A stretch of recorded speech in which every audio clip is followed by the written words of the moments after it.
that brings me to one of the main reasons why I wanted to speak to you here today. Spiritual healing is something you've been bringing in to your workshops.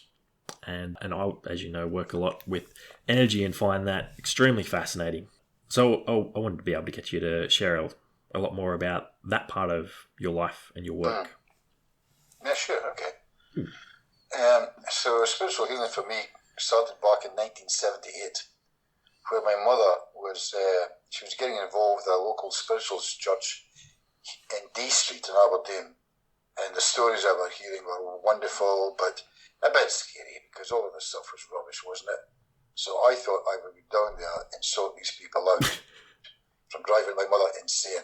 My father had passed away, and so I found myself down there.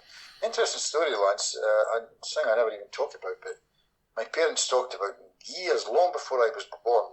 They used to go to these little spiritualist churches, and they'd go separate. My father would sit at the back, my mother would sit at the front, so that nobody could tie them up together, yeah?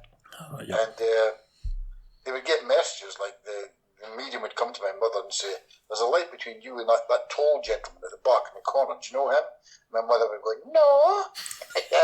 So it's just a light bouncing between you guys, and of course, arguably, somebody could have seen it there. There's always arguments, but they tell this story. My father tells a lovely story of this medium saying to him, you're a very lazy person.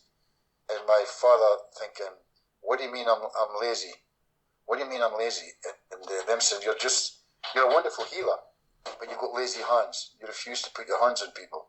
This is when I was a young man. I used to hear them telling these stories, about what had happened before I was even born. So here's all these years later, my father's passed away, and here I am going to this church to sort these people out from driving my mother insane. And I remember the first day I walked in, the medium, it was a Sunday morning, it was 11:15, and the medium's name was Bob White. So here we are, 41 years ago, yeah?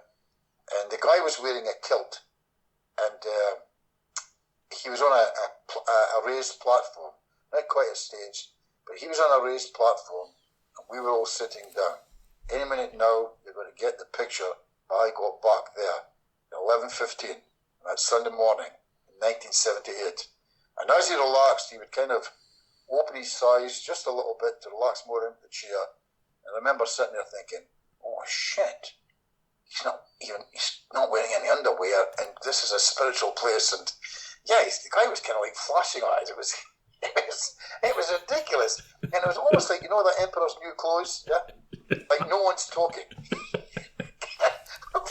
looking at each other, thinking that's not.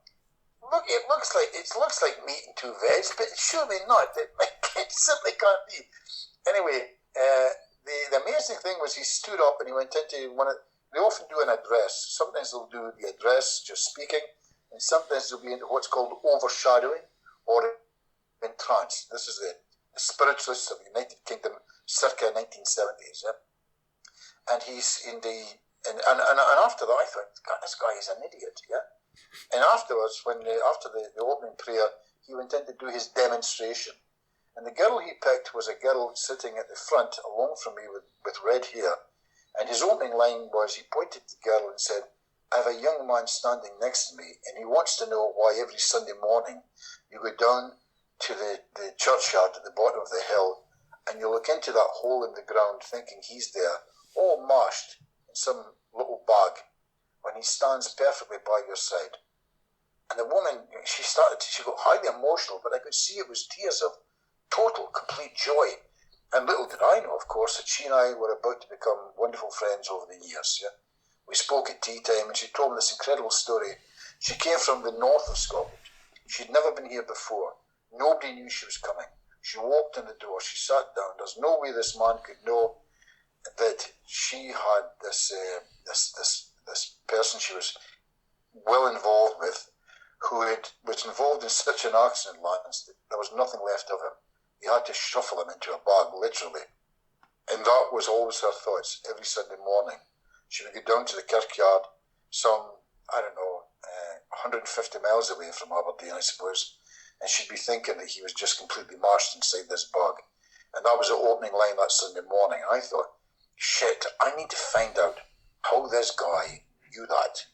But it's obviously a con. Yeah, it's just me. It's the magician inside my head, the mentalist saying, "This looks really, really cool, but it's obviously a con."